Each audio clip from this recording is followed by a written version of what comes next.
வணக்கம். ஸ்ரீ சிவசூர்யா ஜோதிட வித்யாலயம் வழங்கும் காலச்சக்கரம். நான் சிவசூர்யா செந்தில்குமார், கோவில் நகரம், கும்பகோணத்திலிருந்து. நம்ம தொடர்ந்து நட்சத்திரத்துக்கான பரிகார கோவிலை பார்த்துக்கிட்டு வரோம். அந்த வகையில் நம்ம 27 நட்சத்திரத்தில் இதுவரைக்கும் 19 நட்சத்திரத்துக்கு பார்த்துருக்கோம். இப்போது 20வது நட்சத்திரமான பூராட நட்சத்திரத்தில் பிறந்தவர்களுக்கு அல்லது பூராட நட்சத்திரத்தின் பரிகார கோவில் அப்படிங்கிறத பார்ப்போம். இந்த பூராட நட்சத்திரத்தின் அதிபதி யாருன்னு பார்த்தோம்னா சுக்கிர பகவான். இந்த சுக்கிர பகவானின் நட்சத்திரமான பூராட நட்சத்திரம் எந்த ராசி மண்டலத்தில் இருக்குதுன்னு பார்த்திங்கன்னா தனுசு ராசி மண்டலத்தில் இருக்குது. அப்போது பூராடம் தனுசு ராசி. பூராட நட்சத்திரத்தில் எந்த ஒரு ஜாதகர் பிறந்தாலும் 1ஆம் பாதத்தில் பிறந்தால் 20 வருஷம் சுக்கிரதசை நடக்கும். 2ஆம் பாதத்தில் பிறந்தால் 15 வருஷமும், 3ஆம் பாதத்தில் பிறந்தால் 10 வருஷமும், 4ஆம் பாதத்தில் பிறந்தால் 5 வருஷமும் இருக்கும். இது அவங்கவுங்க பிறக்கிறதுக்கான அந்த டிகிரி சுத்தமாக பார்க்கும் பொழுது அதனுடைய வருஷங்களும் நாட்களும் குறையும். அப்போது சந்திர பகவான் பூராட நட்சத்திரத்தில் பயணிக்கும்போது ஒரு ஜாதகர் பிறக்கும்போது அது பூராட நட்சத்திரம் தனுசு ராசி மண்டலமாக வரும். ஆனால் தனுசு ராசியில் பூராட நட்சத்திரத்தில் ஒரு ஜாதகர் கணிக்கும்போது அந்த சுக்கிர திசை பலன் அளிக்குமா அப்படின்னா அவ்வளோ 100% நற்பலன்களை வழங்காது. அந்த ராசி மண்டலத்தில் சுக்கிர திசை நடக்கும்போது நல்ல பலன்களை அனுபவிக்க முடியுமானா அனுபவிக்க முடியாது, அனுபவிக்க விடாது அந்த ராசி மண்டலம். பொதுவாகவே பார்த்திங்கன்னா இந்த சுக்கிர திசை அப்படிங்கிறது ஒரு ஜாதகருக்கு நல்ல முன்னேற்றத்தையும் வீடு, வாகனம், வண்டி வசதியெல்லாம் ஏற்படுத்தி கொடுக்கக்கூடிய ஒரு திசை. பட் அங்கே சுக்கிரன் நல்லா இருக்கணும். அந்த நட்சத்திரத்தில் பிறந்தவர்களுக்கு அந்த நட்சத்திரத்தின் அதிபதி கண்டிப்பாக நல்லா இருக்கணும். ஒரு உதாரண ரீதியாக பார்த்தா தான் உங்களுக்கு டக்குன்னு புரியும். ஒரு குழந்தை பிறந்துருச்சு.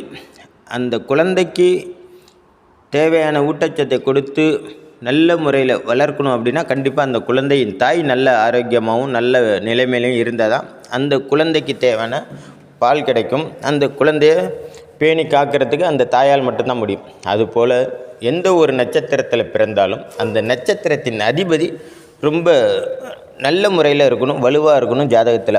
அப்போ அந்த நட்சத்திரத்தின் அதிபதி எந்த நிலையில் இருக்கிறாரு அப்படிங்கிறத வச்சு தான் அந்த திசை, அதாவது சுக்கிர திசை நற்பலன்களை வழங்குமா வழங்காது அப்படிங்கிறத ஒரு முடிவுக்கு வர முடியும். அப்படி இருக்கையில் உங்களுக்கு இந்த சுக்கிர திசையோ அல்லது சுக்கிரன் சம்பந்தப்பட்ட புத்தியோ நடக்கும் பட்சத்தில் உங்களுக்கு அந்த காலகட்டத்தில் நற்பலன்கள் நடக்கலை அப்படின்னா கண்டிப்பாக உங்களுக்கு நட்சத்திர தோஷம் இருக்குது, அதாவது அந்த பூராட நட்சத்திர தோஷம் இருக்குது அப்படின்னு முடிவு பண்ணிக்கோங்க. முடிவு பண்ணிவிட்டு நட்சத்திரத்தில் பிறந்ததுனால உங்களுக்கு தோஷங்கள் ஏற்பட்டு இருக்கும் இல்லையா, அந்த தோஷத்தை நிவர்த்தி பண்ணுறதுக்காகத்தான் ஒரு கோவில் இருக்குது. பொதுவாகவே எல்லா நட்சத்திரத்துக்கும் அந்தந்த நட்சத்திரத்துக்கும் ஒரு கோவிலோ 2 கோவிலோ உண்டு. அந்த வகையில் இந்த பூராட நட்சத்திரத்தில் பிறந்தவர்களுக்கு அந்த நட்சத்திரத்தினால் சரியான பலன் கிடைக்கல அப்படின்னா அந்த நட்சத்திரத்தை ஸ்ட்ராங்காகணும், அதாவது நட்சத்திரத்தை வலுப்படுத்தணும் அப்படின்னு நீங்கள் நினச்சிங்கன்னா தஞ்சாவூர் பக்கத்தில் உள்ள ஆகாசபுரீஸ்வரர், அதாவது கடுவெளி பக்கத்தில் இருக்குது, கடுவெளி ஆகாசபுரீஸ்வரர், இந்த கோயிலுக்கு போய் அது எப்போ போகணும்னு பார்த்திங்கன்னா பூராட நட்சத்திரமும் வெள்ளிக்கிழமையும் வர நாளில் போனீங்கன்னா ரொம்ப சிறப்பான யோக பலன் உங்களுக்கு கிடைக்கும். அப்படி இல்லைனாலும் பரவாயில்ல, உங்களுக்கு பூராட நட்சத்திரம் என்றைக்கு வருதுன்னு பாருங்கள், அன்னைக்கு இந்த கோயிலுக்கு போய் உங்கள் பேரில் ஒரு அர்ச்சனை பண்ணிக்கோங்க. டைம் கிடைக்கும் போதெல்லாம் போயிட்டு வந்தீங்கன்னா ரொம்ப சிறப்பான பலன்களை நீங்கள் அனுபவிக்க முடியும். பொதுவாக உங்களுக்கு நம்ம பூராட நட்சத்திரத்தில் பிறந்திருக்கோம், எதுவுமே நமக்கு நல்லபடியாக எதுவுமே நடக்க மாட்டுது, நம்ம நினைக்கிறது எதுவும் நடக்க மாட்டுது, எதுவுமே காலத்தே நடக்க மாட்டுது, எல்லாமே தள்ளி போகுது, இல்லை விரயமாகுது அப்படின்னு நினச்சிங்கன்னா கண்டிப்பாக அந்த கடுவெளி ஆகாசபுரீஸ்வரருக்கு போய் சிவபெருமானுக்கு வில்வத்தால் அர்ச்சனை பண்ணுங்க. சிவபெருமானுக்கு மாலை கட்டி போட்டு உங்கள் பேரில் அர்ச்சனை பண்ணிவிட்டு அம்பாளுக்கும் ஒரு அர்ச்சனை பண்ணிவிட்டு கோவிலை 11 முறை வலம் வந்து கோவிலில் ஒரு 2 மணி நேரம் இருந்துட்டு நல்ல மனதார பிரார்த்தனை பண்ணிவிட்டு வாங்க. எப்போ கோயிலுக்கு போனாலும் மூர்த்தி, ஸ்தலம், தீர்த்தம் முறையாய் வணங்கினோருக்கு ஓர் வார்த்தை சொல்ல சர்க்குருவும் வாய்க்கும் பராபரமே அப்படின்னு அப்பர் பெருமான் சொல்லியிருக்கார். அதுக்கு தகுந்தார் போல் நீங்கள் கோவில் தீர்த்தம் தான் அங்கே குளிச்சுட்டு கோவிலுக்குள்ளே போகிறது ரொம்ப சிறப்பான பலன்களை உங்களால் சந்திக்க முடியும்.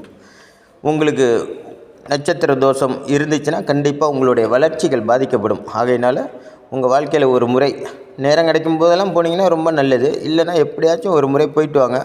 கடுவெளி ஆகாசபுரீஸ்வரர் கோவில், அதனுடைய கோவிலுடைய அமைப்பும் அதனுடைய வழித்தடமும் ஸ்க்ரீனில் வரும், பார்த்து தெரிஞ்சுக்கோங்க. இது வரைக்கும் நீங்கள் நம்ம சேனலை சப்ஸ்கிரைப் பண்ணலன்னா சப்ஸ்கிரைப் பண்ணி பாருங்கள். நன்றி, வணக்கம். நல்லதே நடக்கும். வாழ்க வளமுடன்.